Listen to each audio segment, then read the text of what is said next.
So when I was arrested, I wasn't actually told my rights. So ain't that against the law? I can't answer that. I just want to state it. All right. Okay. Stated. It's on record, right? If it gotta go to trial, then it gotta go to trial. So am I free to go? So why am I not free to go? Why am I not free to go? So if I get my money, I can get out. You need to post a bond. Okay, what's the bond? It's $500. Yes, ma'am. Okay, so I'd rather post bond. Where do I go from there? You can go post bond. Okay, thank you. It's your fault, parenting. Your fault.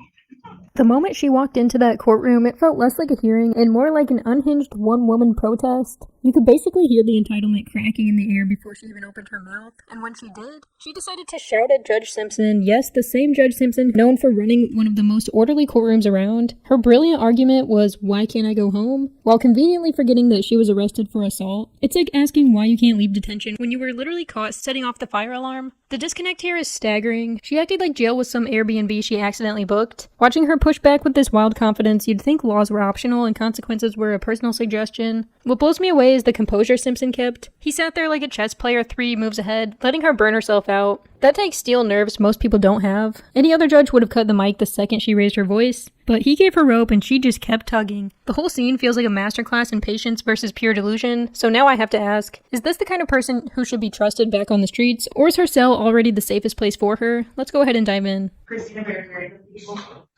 Good morning, Assistant Public Defender Attorney on behalf, well, not on behalf of Ms. Brown. We are the attorney of record on this case. When I did meet with Ms. Brown, she informed me she wants to represent herself. Your name? Alexis Brown. All right. Is that correct that you want to represent yourself? Yes, it is. So in this matter, Brown, I do have to inform you that the complaint in this case alleges that on or about June 8, 2024, location of 3001 Woodland Hills Drive in Pittsfield, Washington County, State of Michigan, that you did commit the offense of assault and/or assault and battery against a Latasha Browning. Do you understand what you're charged with? Yes, I do. That is a misdemeanor, punishable by 93 days in jail, $500 fine plus court costs. Do you understand the maximum penalties? Yes, I do. There are certain things that are fraught in self-representation, in terms of understanding the Michigan court rules and in terms of the court procedure. You would need to understand that if you would like to represent yourself, that you would be held to the same standard as any other attorney. Mm-hmm. The court will not be assisting you in any fashion whatsoever. You understand that? Okay, so the time that I served, don't that counts for the 93 days? I'm sorry. The time that I served already, don't that counts for the 93 days? I don't know how much time you served. I served 30 days already. And if you serve 30 days, it may count. I'm trying to look at what your bond is on this case. What do you have a bond? And the monetary amount? 5,000, 10%, then it should count. Yes, ma'am.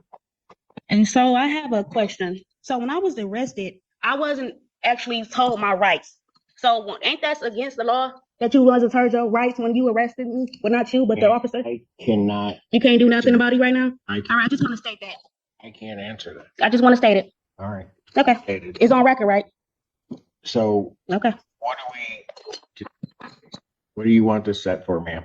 This is the part I'll never get. Why do some people treat court like a stage play? You're on an assault charge, not auditioning for the role of angriest defendant. The smartest thing to do in her shoes is sit down, breathe, and let a lawyer do the talking. Instead, she went for the yell at the judge speedrun, which only guarantees disaster. It's courtroom Russian roulette, except every chamber is loaded. And what's wild is she truly thought this would work. This isn't passion, it's delusion dressed up as strategy. The entitlement dripping off her is honestly scarier than the original charge, because here's the truth. When someone feels this untouchable, they're unpredictable. This isn't traffic court, this is someone accused of putting their hands on another person. The fact that she thinks volume equals innocence tells me she's learned nothing. And worse, she's teaching everyone watching that rules don't matter if you scream loud enough. That's not just irritating, it's corrosive to the entire process. Courts exist to stop chaos, but she walked in determined to spread it. And once again, Judge Simpson stood firm like a wall you can't knock down no matter how hard you push. That's why he stands out among judges. He knows exactly how to expose arrogance without ever losing his cool. Compare that to someone like Judge Boyd, who tends to sympathize more. Simpson refuses to let antics rewrite the rules. He's been hardened by case after case, yet never takes the bait. That's why he can let her dig her own grave while keeping the courtroom intact. Honestly, the longer I do these breakdowns, the more convinced I am that society's producing people who confuse outrage with authority, and that should worry everybody.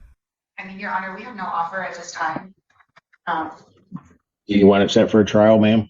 Sure, I guess. I guess. You want a jury trial or a non-jury trial? It doesn't really matter. Well, you got to make a decision, ma'am. If it gotta go to trial, then it gotta go to trial. Do you want a jury trial or no? It doesn't matter. You have to make a decision. It can have a jury. Fine. That's fine with me. Jury final settlement conference in this matter will be set 17th, 2025 at 9 a.m. Jury selection in this matter, October 20th, 2025 at 8:30. Both of those proceedings are in person. Thank you. So am I free to go? So why am I not free to go? If she just said she got a bond. Pardon? Why am I not free to go? Why do I gotta serve time when I'm not even? You have a bond on the case, ma'am. So if I get my money, I can get out. But she just said it was no bond. Post bond, you can get out. So I'd rather post bond. So where do I go from here? You need to post the bond. Okay, what's the bond? Cause you just asked her the same thing. Cause she said 5%. it's $500. Yes, ma'am. Okay, so I'd rather post bond. Where do I go from there? You can go post bond. Okay, thank you. It's your fault, Parody. Your fault. You just like suckered me into that. You got up there and then just said, well, we're the attorney of record, but